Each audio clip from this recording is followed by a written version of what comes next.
Hey guys, welcome back to a 2-in-1 not-so-retro review of a couple of obscure racing games available for the current gen. Guzzlers Extreme and Offroad Racing, Buggy, ATV, Moto, or something like that. So let's take a look. They're totally different from one another and both highly inspired by other racers from the past. Starting with Guzzlers Extreme, the first thing that pops out is the use of such iconic trademark video game phrases as the ones from the mighty Duke Nukem. Yeah, that's right. This really pisses me off. Come get some. Say hello to my boomstick. Let's rock. And it looks like I'm playing a game on my PS3 and not on my PS4. It's not as odd as you might think.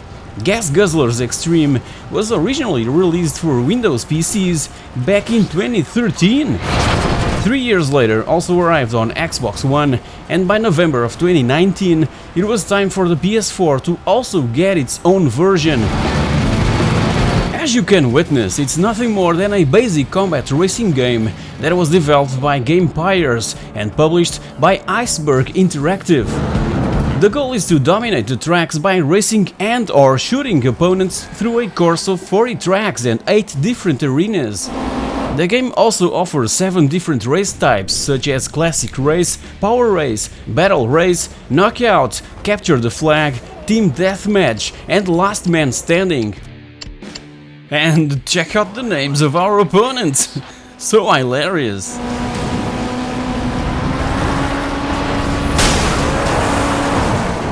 As usual, we start off with low-performance vehicles and must work our way up to high-performance rigs by earning money in a series of high-octane races and battles. And as you might expect, new game modes, tracks and vehicles become available as we progress. It might have been great back in 2013, but nowadays it really looks dated, but even so, it's quite fun to play for a bit, bringing to mind great classics from the past, like for instance Interstate 76. So if you're willing to spend some time banging metal with metal and blowing stuff up, give Guzzlers Extreme a chance. Bear in mind though that the visuals and audio are a poor example of what the current gen is able to accomplish and to achieve.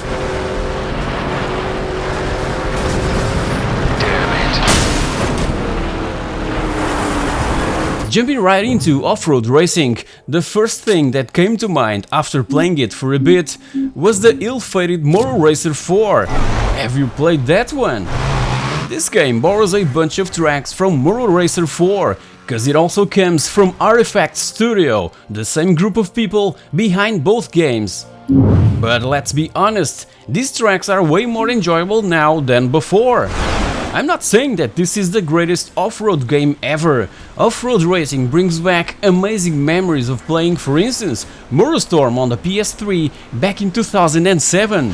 And again, graphically, it really lacks that current gen flavor. But strangely, I found myself kind of addicted to it. It grabbed my attention for a couple of hours straight.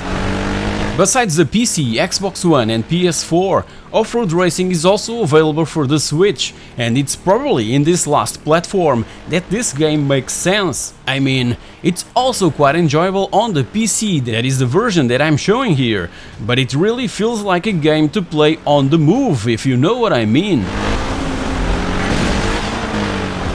So what does this game has to offer? As the name suggests, off-road vehicles are our main weapons, and at our disposal there are a selection of buggies, ATVs and dirt bikes to take out for a spin. Single and multiplayer modes are also available, and as well a ton of different tracks to discover, besides the one you already know if you've played Morais 4 back when it came out in 2016. What I found a bit awkward and not responding correctly when requested is the boost option when landing and when starting a race. Another downside is probably the most annoying one, that on an off-road game is quite absurd. I'm talking about the pointless slowdowns when leaving the main track. This is an off-road game after all, isn't it? But besides all that, It's quite fun and something to try if you're a fan of arcade off-road racing games.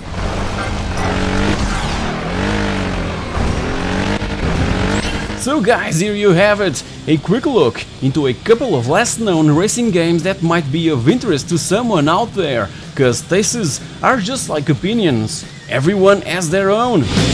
If you've enjoyed this episode, you know the drill, so thank you so much for watching and I'll catch you all in my next video. Cheers!